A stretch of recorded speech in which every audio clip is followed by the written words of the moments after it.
అష్టలక్ష్మి మాటలకి ఎమోషనల్ అయిన సత్యమ్మ.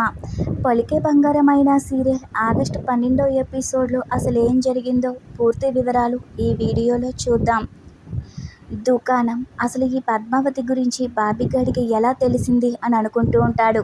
అప్పుడే చండిక వచ్చి పూరి ఎక్కడా అని అడుగుతుంది. ఆ ఆలోచనలోనే ఉన్న దుకాణం పద్మావతి దగ్గరికి వెళ్ళింది అంటాడు. పద్మావతి ఎవరు అని చండిక అంటే, ఏమో నాకేం తెలుసు అంటాడు దుకాణం. నువ్వే అన్నావుగా అని అంటే, ఏదో తొందరలో వచ్చేసింది అంటాడు. సరే పూరి ఎక్కడికి వెళ్ళింది అని అడిగితే, కారు తీసుకుని వెళ్ళిపోయింది అని చెప్పగానే చండిక షాక్ అవుతుంది. బాబీ ఎక్కడ కనిపించట్లేదేంటి అని చండిక అడుగుతుంది. తను కూడా బయటికి వెళ్ళాడు, ఆగమన్నా కూడా ఆపకుండా వెళ్ళిపోయాడు. ఎక్కువ చేస్తున్నాడు కదా అని దుకాణం అంటే, అవునరా ఎక్కువ చేస్తున్నాడు, పాపం వాడు నా కోసం, నాకు పేరు తీసుకురావడం కోసం చాలా ఎక్కువ చేస్తున్నాడు, ఎక్కువ కష్టపడుతున్నాడు అని చండిక అంటుంది. ఓహో నీకు ఇలా అర్థమైందా అని దుకాణం తన మనసులో అనుకుంటాడు. ఇక అప్పుడే సందీప్ చండికకి ఫోన్ చేసి నా పని ఏం చేసావు అని అడుగుతాడు. అదే అష్టలక్ష్మి పని ఏం చేసావు అని అడుగుతాడు. ఈ ఎలక్షన్స్ హడావిడిలో పడిపోయాను, కుదరలేదు అంటుంది చండిక. 2 రోజుల్లో నా పని అయిపోవాలని సందీప్ అంటాడు. ఈ చండిక ఒక పని ఒప్పుకుంటే అది ఖచ్చితంగా చేస్తుంది, నీ పని అయిపోతుందని చండిక అంటుంది. నువ్వు ఆ బాబికాడికి పూర్ణిమనిచ్చి పెళ్లి చేయమని భలే మాట చెప్పావులే. బాబీకి అంటే పూర్ణిమకి కూడా నచ్చినట్లే నా మనసుకు అనిపిస్తుందని చండిక అంటుంది. వాళ్ళకి పెళ్లి చేయాలి అని చండిక అనేసరికి, మొదట నా పని పూర్తి చేయి, ఆ తర్వాత వాడి పెళ్లి సంగతి చూద్దామని సందీప్ అంటాడు. సరే అలాగే అని చెప్పి ఇక చండిక ఫోన్ పెట్టేస్తుంది. ఇక అప్పుడే శివ పూర్ణిమని తీసుకుని వస్తాడు. ఇద్దరూ కలిసి వస్తున్నారంటే ఏదో జరిగిందని దుకాణం జాగ్రత్తగా ఉండాలని మనసులో అనుకుంటూ ఉంటాడు. మరో సీన్లో హాసిని ఇంటికి రాగానే సత్యమ్మ చాలా ఎమోషనల్ అయిపోతుంది. నువ్వేమైపోయావు, నీ గురించి సత్యమ్మ ఎంత కంగారు పడిందో అని, అత్త చాలా భయపడిపోయిందని, నీ గురించి నిన్ను సందీప్ ఏం చేశాడో అని చాలా టెన్షన్ పడిపోయిందని జానకి చెబుతూ ఉంటే, నా ఫోన్ ఛార్జింగ్ అయిపోయింది, లేటుగా వచ్చినందుకే ఎందుకు ఇలా కంగారు పడిపోతున్నారు అంటుంది హాసిని. నువ్వు సమయానికి ఇంటికి రాలేదు, కంగారుగా ఉండదా అంటుంది సత్యమ్మ. ఆ సందీప్ జానకిని ఏం చేశాడో మర్చిపోయావా అంటుంది సత్యమ్మ. ఇక దాసు వచ్చి నేను కూడా నిన్ను వెతికాను అంటాడు. చిన్న చిన్న పనులున్నాయి, అవి చూసుకుని వస్తున్నాను. అయినా సందీప్ ఇంకో అమ్మాయిని పెళ్లి చేసుకుంటానన్నాడంట, అమ్మాయి మేడం చెప్పారు అంటుంది హాసిని. సంబంధాలు కూడా చూడమన్నాడంట అంటుంది హాసిని. నేను సందీప్ మారాడంటే నమ్మను అంటుంది సత్యమ్మ. మన జాగ్రత్తల్లో మనం ఉండాలి అని సత్యమ్మ అంటూ ఇక శివయ్య ఎప్పుడు వస్తాడు అని అడుగుతుంది. తను తొందరగానే వచ్చేస్తాడు, నువ్వు మాత్రం టెన్షన్ పడొద్దు అని హాసిని సత్యమ్మకి చెప్తుంది. నాకు ఆకలిగా ఉంది, తినడానికి ఏమైనా పెట్టు అంటుంది హాసిని.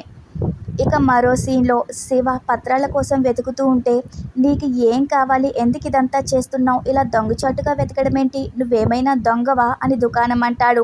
నువ్వు సైలెంట్గా కనుక లేవనుకో పద్మావతి గురించి చండికకి చెప్పేస్తాను అంటాడు. ఇక భయపడిపోయిన దుకాణం తన టాపిక్ మాత్రం తీయకు, నీకేం కావాలో చూసుకో అంటాడు.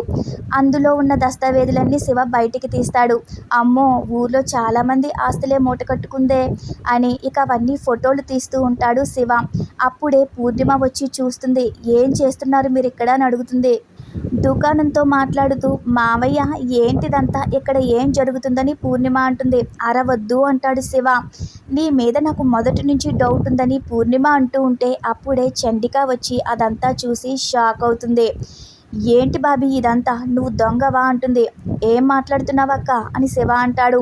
50 ఎకరాల భూమి పత్రాల కోసం నువ్వు మొత్తం వెతకమన్నావు కదా, ఏమో బావ తెలివిగా మీ ఇంట్లోనే దాచిపెట్టాడేమో అని నేను దుకాణం వెతుకుతున్నామని శివ కవర్ చేసేస్తాడు.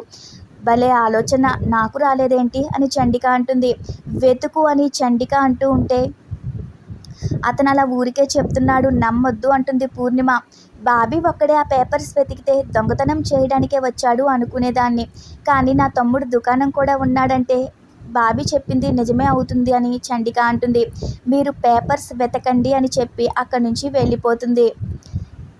ఇక అప్పుడు దుకాణం, నిజమేనా 50 ఎకరాల కోసమే వెతుకుతున్నావా అని అడుగుతాడు. నీ ప్రశ్నలు ఎక్కువయ్యాయి, నోరు మూసుకొని ఉండకపోతే నీ లవర్ గురించి నేను చండికకి చెప్పేస్తానని బెదిరిస్తాడు. ఇక దుకాణం నోరు మూసుకుంటాడు. మరో సీన్లో అష్టలక్ష్మి డాక్టర్ కింద యాక్ట్ చేస్తూ ఉంటుంది. దాసుకి వైద్యం చేస్తూ ఉంటుంది. అదంతా చూసి సత్యమ్మ, హాసిని, జానకి చాలా సంతోషపడిపోతూ ఉంటారు. నేను బాగా చదివి డాక్టర్ని అవుతాను అని సత్తెమ్మతో అంటుంది. ఇలా పేటలో వదినలాగా ఫ్రీగా మాత్రం హాస్పిటల్స్ ఉండవు అంటుంది.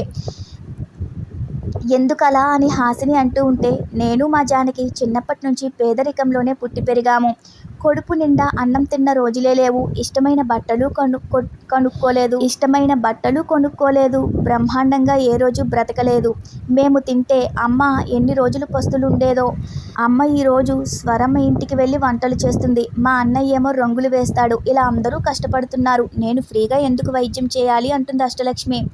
నేను డాక్టర్ అయిన తర్వాత నిన్ను బాగా చూసుకుంటానని అష్టలక్ష్మి సత్తెమ్మతో అంటూ ఉంటే, ఇంత ప్రేమ ఉండగా డబ్బు బంగారం ఎందుకు అంటుంది సత్తెమ్మ. అలా అనొద్దు అంటుంది అష్టలక్ష్మి. నువ్వు చెప్పినవన్నీ నిజం కావాలంటే రోజు నువ్వు బాగా చదివి ట్యూషన్కి వెళ్ళి మంచి మార్కులు తెచ్చుకోవాలి. అప్పుడే నువ్వు అనుకున్నది సాధిస్తావు అని హాసిని అంటుంది. మరో సీన్లో స్వర సందీప్ దగ్గరికి వచ్చి, తొందరగా రెడీ అవ్వు, నిన్ను చూసుకోవడానికి పెళ్లి వాళ్ళు వస్తున్నారుగా అని అంటుంది.